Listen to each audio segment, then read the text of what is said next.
Snow was falling hard, blanketing the city in thick, soundless white. The wind howled down the empty streets, weaving between darkened buildings and slicing through coats and skin like tiny knives.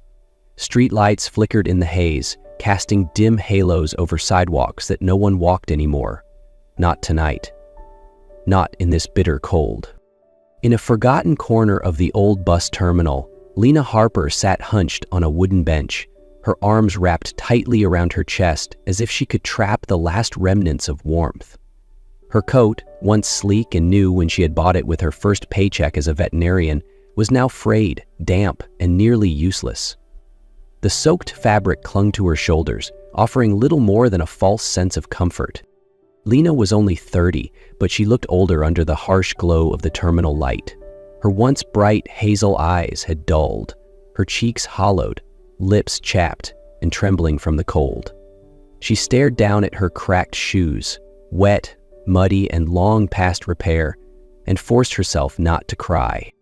"Just one more night," she whispered, her voice barely audible over the wind. "Just get through tonight." But even she didn't believe it anymore. Not so long ago, Lena had been a rising star at a reputable animal care foundation, treating abandoned pets and running mobile clinics in underserved areas. Her reputation was built on kindness, precision, and a love for animals that ran deep. But when she discovered that the leadership had been falsifying records, redirecting donations, and over-medicating shelter animals to cut costs, she spoke up, and everything fell apart. The whistleblower label stuck like a curse. She was accused of misconduct, her license suspended under vague investigative grounds, her name was smeared in small, nasty headlines, her bank account was frozen during a pending inquiry, her tiny apartment was repossessed within weeks, friends stopped answering her calls, former colleagues avoided eye contact in the grocery store.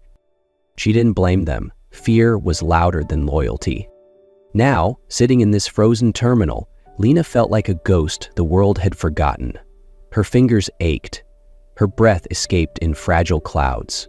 Every heartbeat was an effort. She hadn't eaten a proper meal in days. A group of teenagers passed by, laughing, bundled in thick scarves and gloves. One of them glanced her way, then quickly looked away, embarrassed by her existence. Lena turned her gaze toward the floor, humiliated by her own invisibility.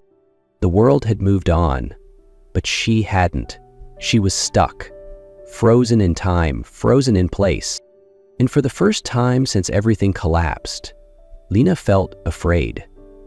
Not just of the cold, but of what might come next, or what might never come again. As the wind howled louder and snow piled at her feet, she leaned back against the wooden bench and closed her eyes, just for a second. And in that second, something inside her gave way. Not her pride, not her will, but a small, exhausted part of her spirit that whispered, "I don't know how to survive anymore." Just a few blocks away, the hum of the city faded beneath the thick snowfall. Andrew Bennett adjusted the collar of his dark overcoat as he stepped out of a client's apartment building and into the bitter wind. His black sedan waited at the curb, headlights cutting through the curtain of snow. At 36, Andrew was known for his relentless defense of those society tried to forget: exploited workers, whistleblowers, victims of legal loopholes. He had built a reputation not on charm, but on quiet, unwavering integrity.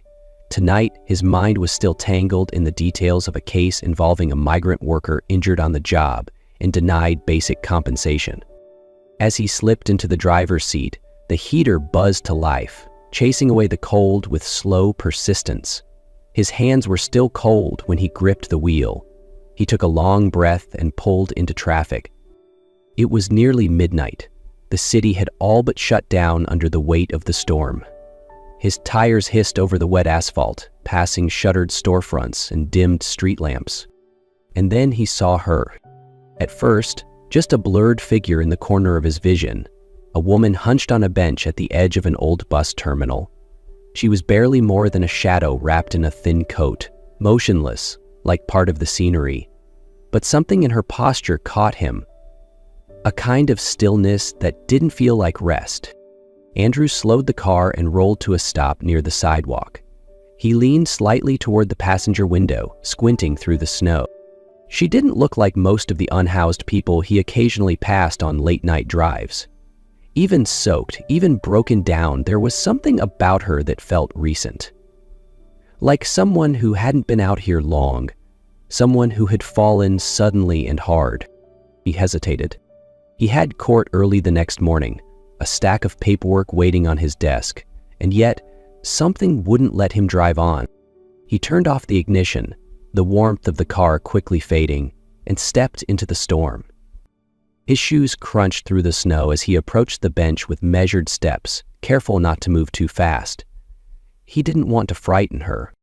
The woman stirred at the sound of his footsteps, her face lifting slowly. Her eyes met his, dull, wary, and hollowed out by exhaustion. "I don't need help," she said hoarsely, her voice so faint the wind almost carried it away. Andrew stopped a few feet from her. "You're not okay," he said gently. "In this weather, no one should be out here." She tried to rise, but her legs gave out beneath her. She fell back onto the bench, her breath ragged. I'm fine," she mumbled. But then, right before his eyes, her gaze unfocused. The light in her expression flickered. Her body slumped to one side, too weak to resist.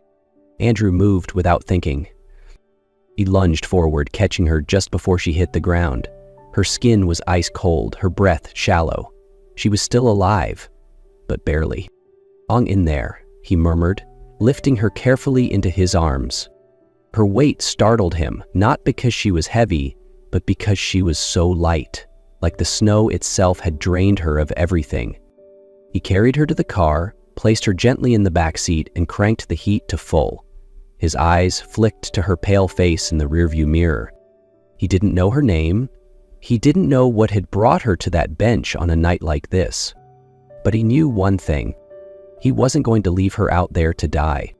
The storm had only worsened by the time Andrew Bennett pulled into the underground parking lot of his office building. The thick steel garage doors groaned shut behind him, muffling the howl of the wind outside. He glanced once more in the rearview mirror. Lena hadn't moved. She lay curled on the back seat, her eyes closed, lips slightly parted, skin pale as snow. The heater had begun to take effect, warmth gently flushing her cheeks, but her body still trembled in small, involuntary waves. Andrew moved quickly, grabbing his spare coat from the passenger seat and wrapping it around her. Then, without hesitation, he opened the back door, slipped his arms under her again, and lifted her from the car. She barely stirred. The top floor of the office was dark and still, a quiet sanctuary above the city. Andrew used his key to unlock a small private room at the end of the hallway, a place he kept for nights when work kept him too late to go home. It was modest, a narrow bed, a cluttered desk, a small kitchenette, and an old electric heater humming in the corner. He laid her down gently, removing her wet coat with care, then pulled a thick blanket over her. Her body felt fragile beneath his touch, like a porcelain figure left too long in the cold. For a moment he just stood there, looking at her. He didn't know her name. He didn't know her story. But the weight of her presence filled the room with something heavy and quiet, something broken. He turned on the heater full blast and stepped into the kitchenette, putting on a kettle to boil water. His hands moved on autopilot. Years of late nights made the ritual second nature. But his thoughts kept circling back to her face, the weariness etched into it, the fight she clearly hadn't given up, but was losing anyway. Why did this matter so much? Why couldn't he just walk away? He pulled out his phone and dialed a number from memory. A few seconds later, a groggy voice answered. "David," Andrew said, his voice low but firm.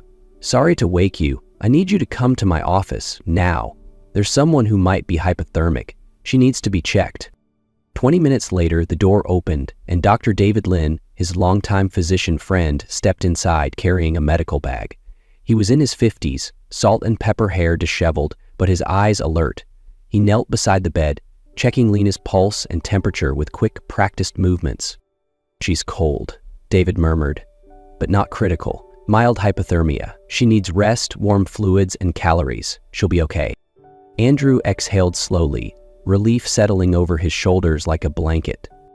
After David left, the room fell into a hush again, broken only by the soft hum of the heater. Andrew poured hot water into a mug, stirred in a bit of honey, and set it gently on the bedside table. He turned to leave, but then her voice, hoarse and uncertain, stopped him. "Where am I?" Lena's eyes fluttered open, confusion clouding her gaze. She blinked at the unfamiliar room, her body stiff beneath the blanket. "You're safe," Andrew said gently, stepping into view but keeping his distance. "I found you at the bus terminal. You passed out. I brought you here so you wouldn't freeze." Lena tried to sit up, panic flickering in her eyes. "I have to go," she said, her voice barely above a whisper. "I don't want to trouble you." Her pride was a shield, cracked but still raised. Andrew didn't push.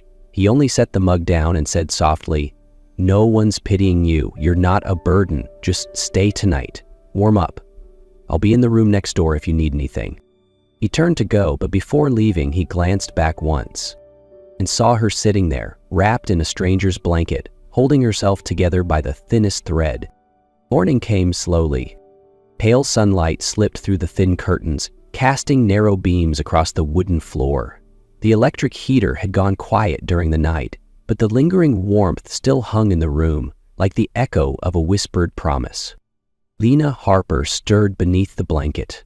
Her body ached, not with pain exactly, but with the dull heaviness of exhaustion that had sunk deep into her bones. She blinked against the soft glow of a desk lamp, momentarily disoriented. Then she remembered the bench, the cold, the man with the warm voice.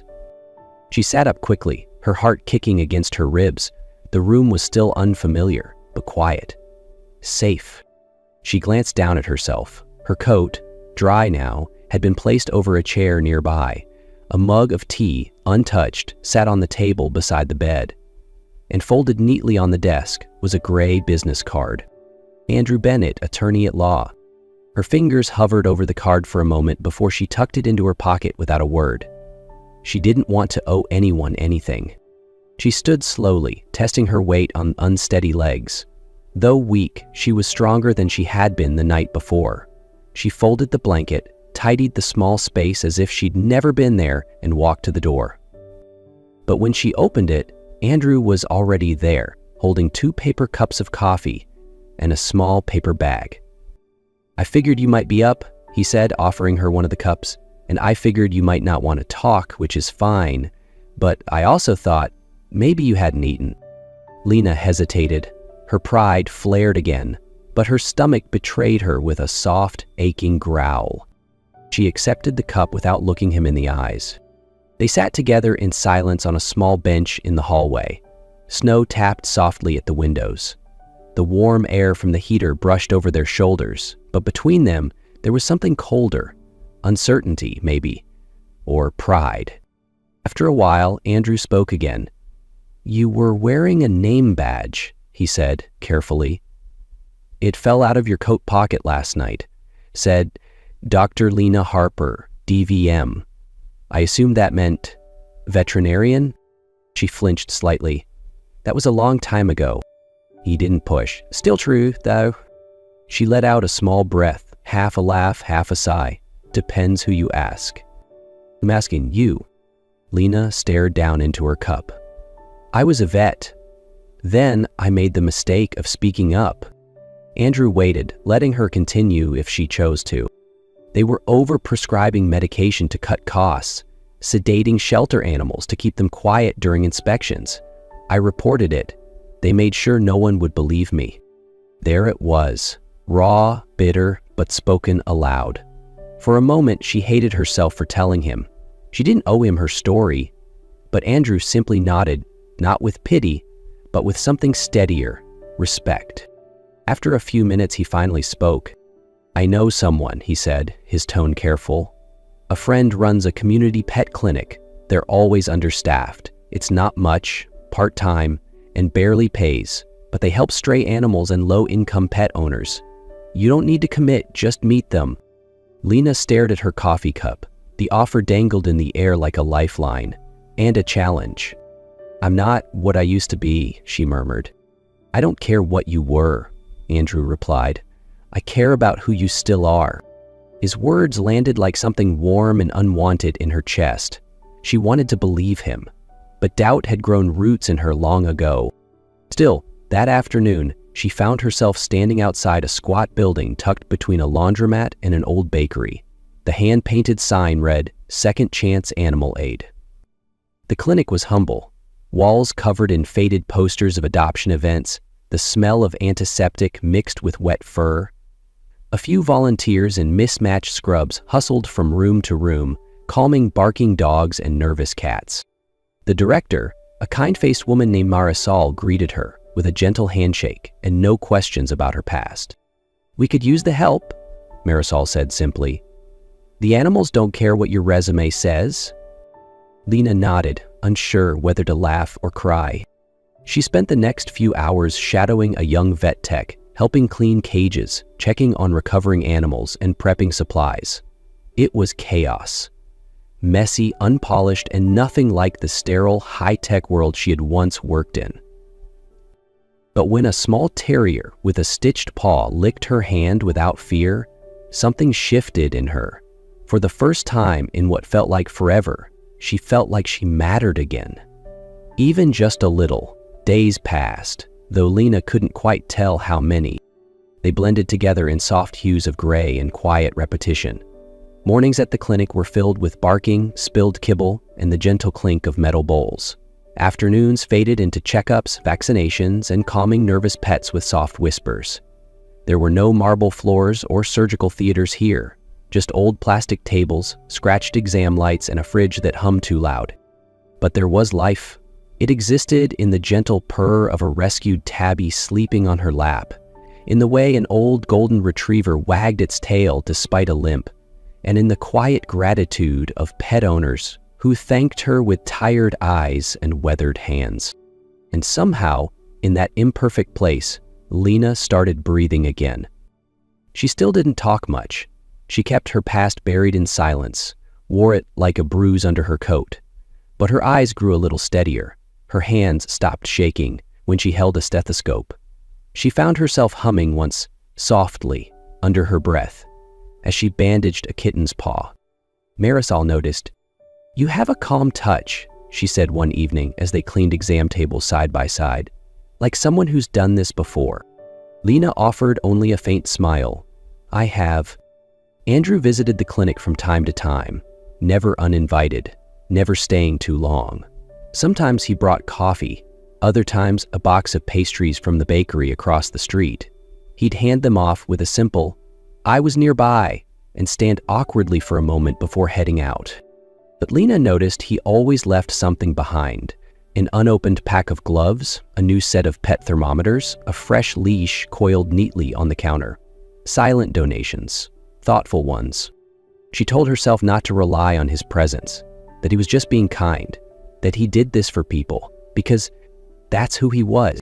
And yet, one afternoon, while she was feeding a litter of foster puppies, she laughed. Really laughed, for the first time in months. One of them had gotten its paw stuck in her sleeve and yipped indignantly as it tried to wiggle free. Lena cradled it, cooing as she worked the tiny foot out of the fabric. When she looked up, Andrew was standing in the doorway. He didn't say a word, he just smiled. "You look better," he said quietly. Lena shrugged, embarrassed to be caught in such a rare, unguarded moment. "This place suits you," he added.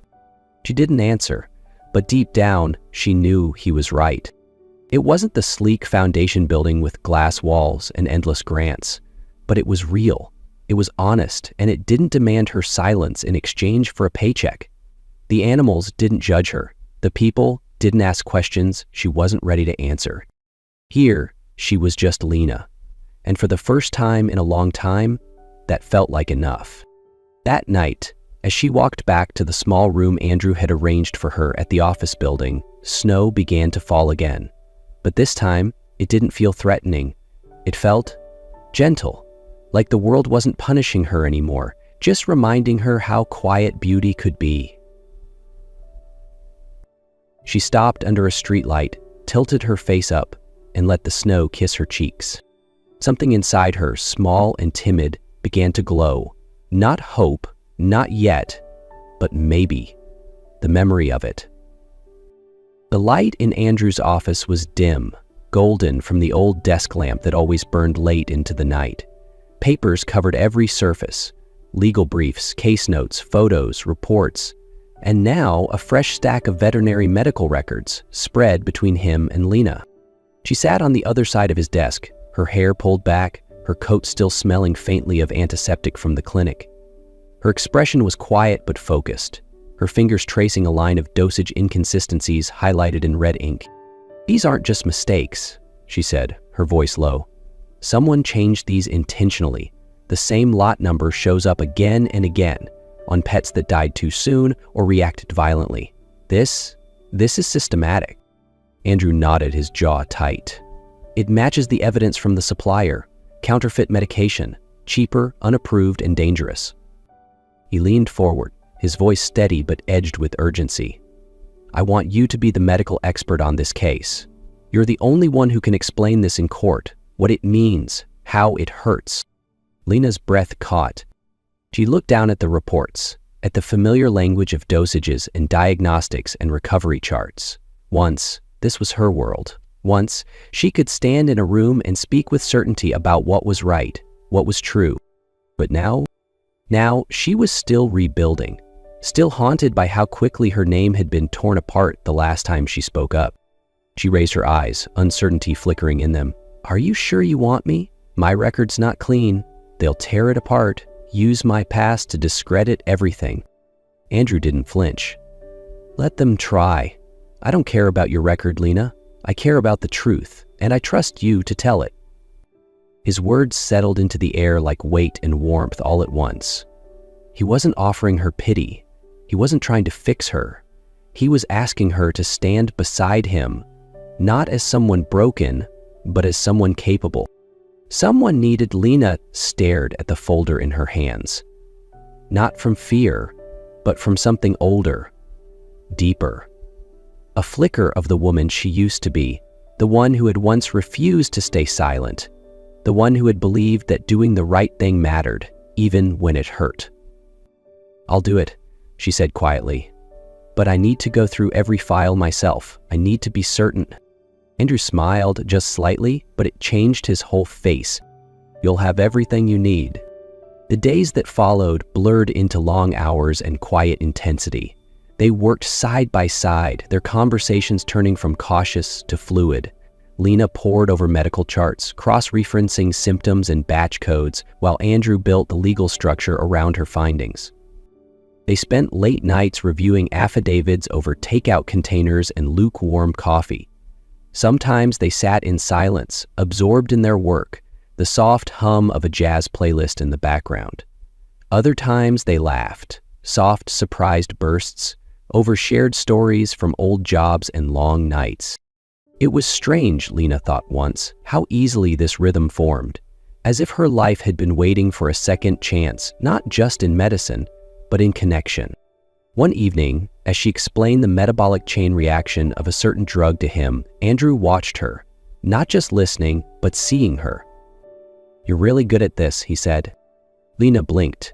Then, for the first time in days, she smiled, not out of politeness, not from habit, but because some part of her believed him. The trial had lasted weeks. Endless hours of testimonies, cross-examinations, late nights, and whispered strategy sessions in dim-lit offices. But when the verdict was finally read, the courtroom held its breath. Guilty. The pharmaceutical company that had flooded clinics with counterfeit veterinary medication, cheap, dangerous, and fatal, was to be held fully liable. Damages in the millions. A public statement of responsibility. When the judge struck the gavel, the sound echoed like thunder, but Lena Harper barely heard it. She sat at the witness table, hands folded tightly in her lap. Her white blouse was pressed, her hair pulled back neatly, but inside, she was trembling. Across the room, Andrew turned to her, his eyes steady, a small smile tugging at the corner of his mouth. She met his gaze, and in that silent exchange, Lena finally exhaled, the breath she hadn't realized she'd been holding for months. They had won. Justice for the animals who had suffered, for the owners who never got answers, for every silent loss swept under corporate rugs. But more than that, Lena had spoken, in public, on record, without shame. That night, they didn't celebrate with champagne or headlines, just quiet relief. Takeout boxes on Andrew's office desk, the city outside cloaked in drizzle. Lena sat on the windowsill, sipping tea, watching raindrops chase each other down the glass. "I didn't think I could face a courtroom again," she said softly. "Not after everything." "You didn't just face it," Andrew replied. "You stood up and changed it." She smiled faintly. The words meant something coming from him. For a few days, it felt like things might turn. Social media buzzed with support. Articles praised the legal team's sharp strategy, the power of Lena's testimony. Pet owners from across the city left messages at the clinic thanking her. Volunteers brought extra food, treats, supplies. Strangers sent handwritten notes. It felt good. It felt possible. But it didn't last. On the fourth day after the verdict, the first headline dropped. Then another, and another. Unstable vet or courtroom pawn. Lena Harper. Fired, forgotten, now famous, but why? Insider source, Harper had mental health struggles before trial. They dredged up everything, her whistleblower case, the suspension, photos taken on her worst days, hunched at a bus stop, eyes hollow, coat soaked through. They questioned her credibility, her intentions, even her sanity. And just like that, the world shifted beneath her feet again. Lena sat on the edge of her bed in the small clinic room she had grown to trust. Her phone glowed in her hands, articles stacking one after another like knives lined up for the next cut. The room was quiet, but her mind was a battlefield. Had she been foolish to believe the world had changed? That telling the truth would be enough? Her throat tightened. Her hands began to shake.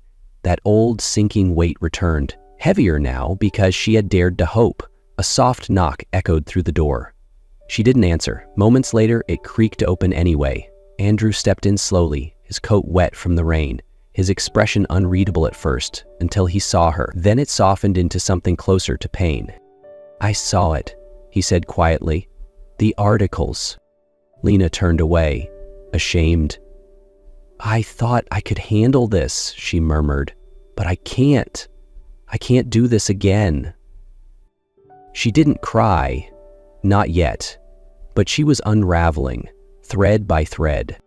Andrew didn't speak immediately. He crossed the room, lowered himself beside her, and gently took the phone from her hands. He scrawled in silence, his jaw tensed with each headline. But when he looked at her again, his voice was steady.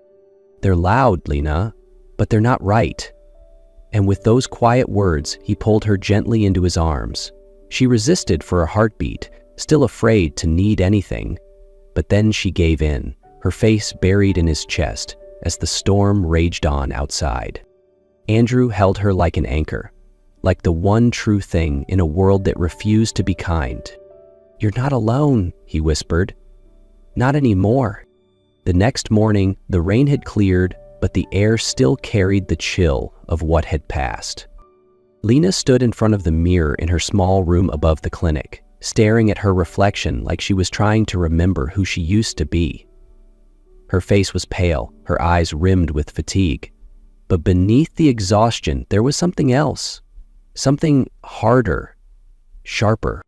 Resolve. She reached for the white coat hanging on the back of the door. It still smelled faintly of the clinic, alcohol wipes and pet shampoo, and something oddly comforting. She slipped it on like armor downstairs. The reception area buzzed with the usual rhythm of barking dogs and murmured greetings. Life, despite everything, continued moving forward. And Lena had made a decision. No more hiding. No more running from shadows. It was time to fight, not just for justice in a courtroom, but for her name, her life, and the truth she had once been punished for telling. Later that afternoon, she walked into Andrew's office, where he sat surrounded by legal folders and stacks of press clippings. He looked up the moment she entered, his expression both expectant and cautious. "I want to sue them," she said, without waiting. Andrew blinked. "The foundation?" She nodded. "They ruined me, lied about me, and now they're trying to do it again. I want to take them to court and clear my name for real this time." There was a long pause. Then Andrew pushed a single sheet of paper across the desk.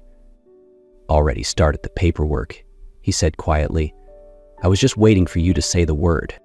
Lena stared at him, stunned. "You knew I'd come back," she said, more statement than question.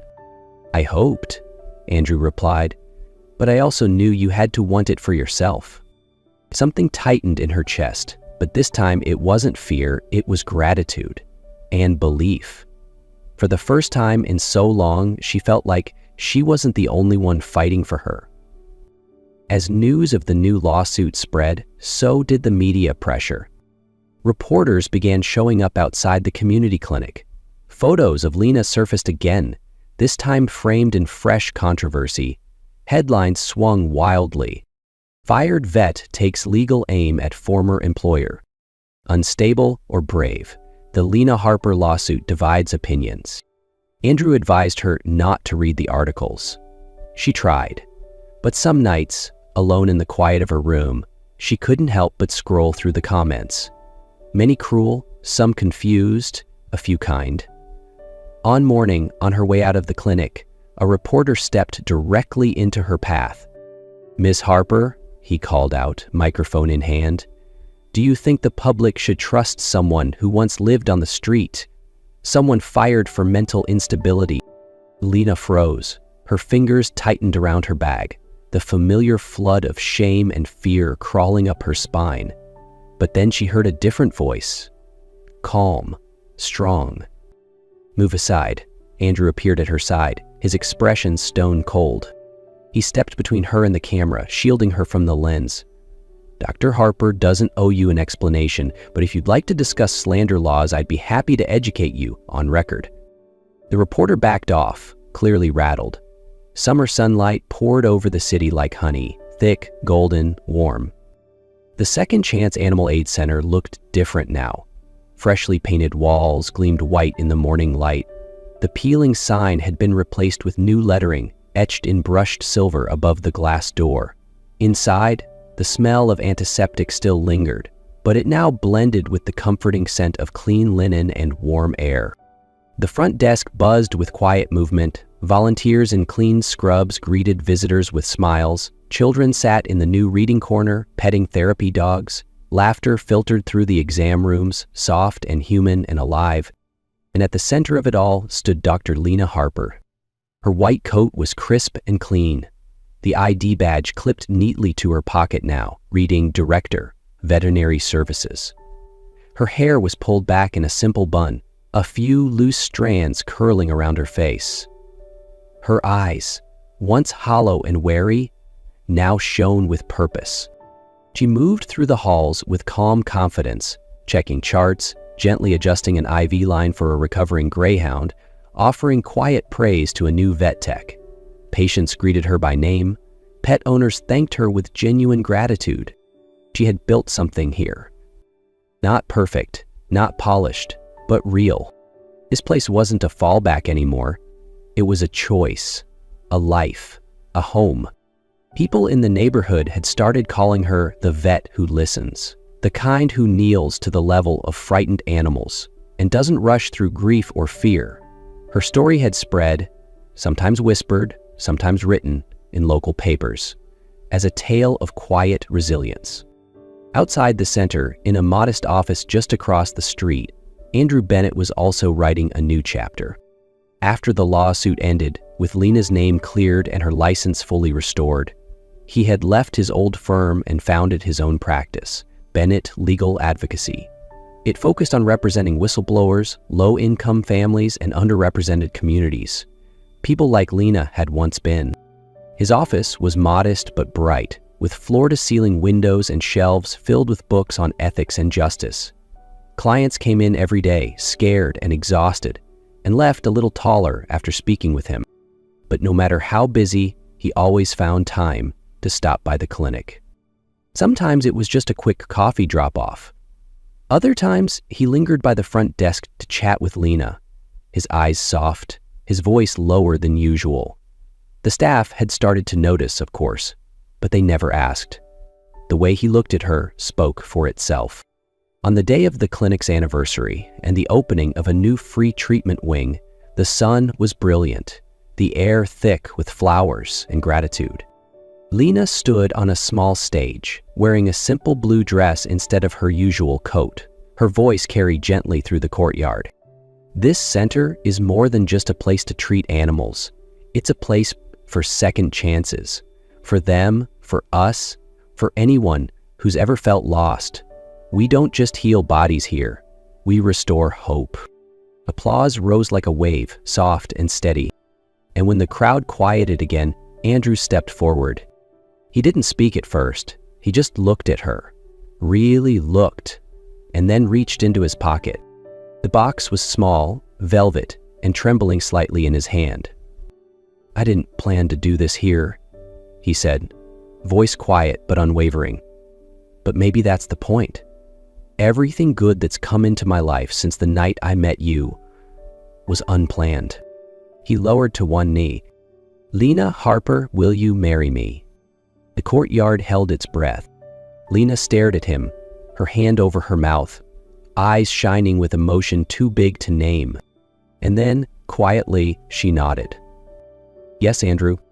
He slid the ring onto her finger, and when he stood to embrace her, the crowd erupted in cheers. But neither of them noticed. In that moment, there was only each other. Two people who had once stood in the ruins of their lives, now standing in the light they had built together. Lena stood there, breathing hard, shaken but upright. She looked at Andrew, her voice a whisper. "I don't know if I can keep doing this." He didn't answer with words. He walked around his desk, knelt down so their eyes were level, and took her hands in his. "You're not doing this alone," he said, "and you're not fighting just for yourself. You're standing up for everyone who's ever been crushed by people in power." That night, Lena sat on her bed, going over her court statement again and again. Her hands trembled at first, but steadied with each reading. The next day, she would take the stand. Again, but this time, not as someone broken, not as someone surviving, as someone who had chosen to fight. The courtroom was colder than Lena expected. Not in temperature, but in presence. Everything was polished, from the dark wooden benches to the gleaming seal behind the judge's bench. But the air carried weight, the kind that comes from eyes watching, from judgment waiting to happen. Dr. Lena Harper sat on the witness stand in her dark navy suit. No white coat today, no stethoscope, just her hands clasped together in her lap, her back straight and her voice steady, but edged with the tremble of truth long held inside. Across the room sat the leadership of the Pacific Humane Foundation, the very people who had once praised her work in newsletters and fundraising galas, until the day she told the truth. Andrew sat at the counsel table beside her, calm, collected, his eyes never straying far from hers. The opposing attorney rose. "Dr. Harper," he began, voice smooth like silk over broken glass, "isn't it true that after your dismissal you were found sleeping on public property? That you were homeless, jobless, and, at least once, seen at an emergency clinic in a distressed state?" The room held its breath. Lena blinked slowly. The words stung, but not as they once had. "I was," she said, her voice even. "And yes, I was at my lowest, but not because I was unstable. Because I was betrayed for telling the truth. And the system let it happen." A murmur rippled through the gallery. She continued before the lawyer could cut in. "I reported mismanagement, falsified treatment data, and illegal storage of medications. My internal report was buried. When I refused to back down, I was fired under the claim of emotional instability. I lost everything, except the truth. That's what brought me here today." The lawyer faltered, then quickly moved on. But the moment had already shifted, and when it was Andrew's turn to speak, his words were crisp, purposeful. "Dr. Harper," he said, walking slowly toward her, What kept you going when so many others would have given up? Lena paused.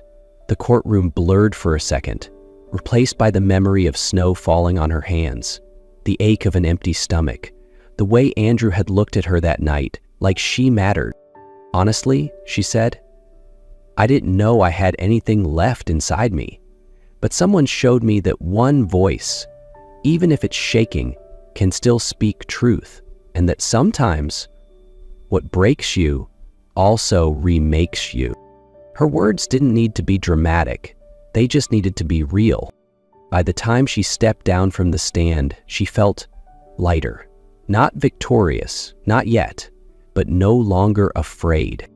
For the next 2 days, the trial unfolded in a blur. Documents, testimonies, denials. The foundation tried to spin the story that she was unstable, disloyal, difficult. But Andrew dismantled each claim with calm precision. His defense wasn't built on fire, but on fact, on compassion, and on a quiet refusal to let lies define the narrative. And then came the final morning. The judge, an older woman with keen eyes and a mouth that rarely moved from a flat line, read her decision in a clear, unwavering voice. This court finds that Dr. Lena Harper's termination was retaliatory in nature, without proper cause or due process. Furthermore, the defamatory claims published and circulated by Pacific Humane Foundation are found to be both knowingly false and damaging. Lena closed her eyes. In addition to monetary compensation, the judge continued, Dr. Harper's professional license is fully reinstated, and the court orders the removal of all disciplinary notations related to the previous allegations from her record. The gavel hit wood with a final resonant crack. But Lena didn't move, not at first. It was Andrew who reached for her hand beneath the table, his touch steady. You did it, he whispered. She turned to him, eyes glistening, not with tears of pain, but with the quiet disbelief that after everything, she was free. As they exited the courtroom, the cameras were already waiting, flashbulbs, reporters shouting questions. But this time, she didn't shrink. She stood tall, Andrew beside her, her voice steady as she said, "The truth is worth fighting for, even when it costs you everything."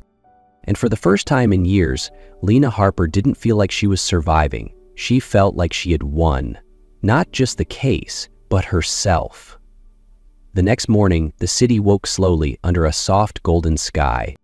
Sunlight streamed through the tall windows of Lena's small office, casting gentle patterns across her desk, where yesterday's newspaper lay open. The headline read, "The Vet and the Lawyer Who Redefined Courage and Love."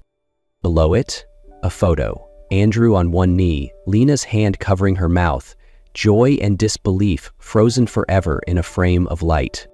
She sat beside the image now, no longer a story about someone else, but her own.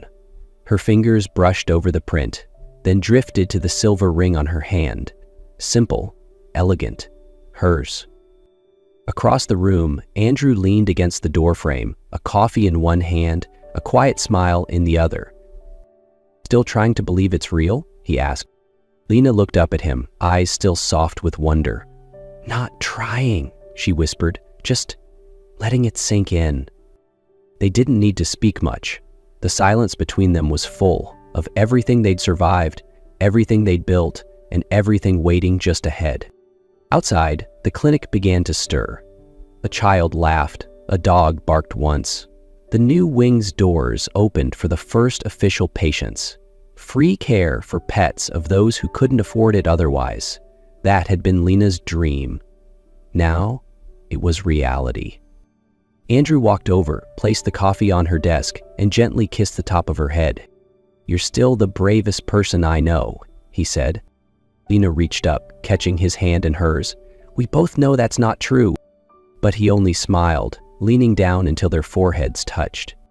In the background, life moved forward. Phones rang, doors opened, people called for help, and in the midst of it all, they stood still.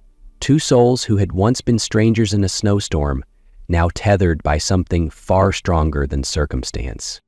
Not rescue, not charity, at love. Honest, imperfect, and earned. And as the morning unfolded, Lena whispered the only words that felt right. This is home. Not the one she lost, the one she chose.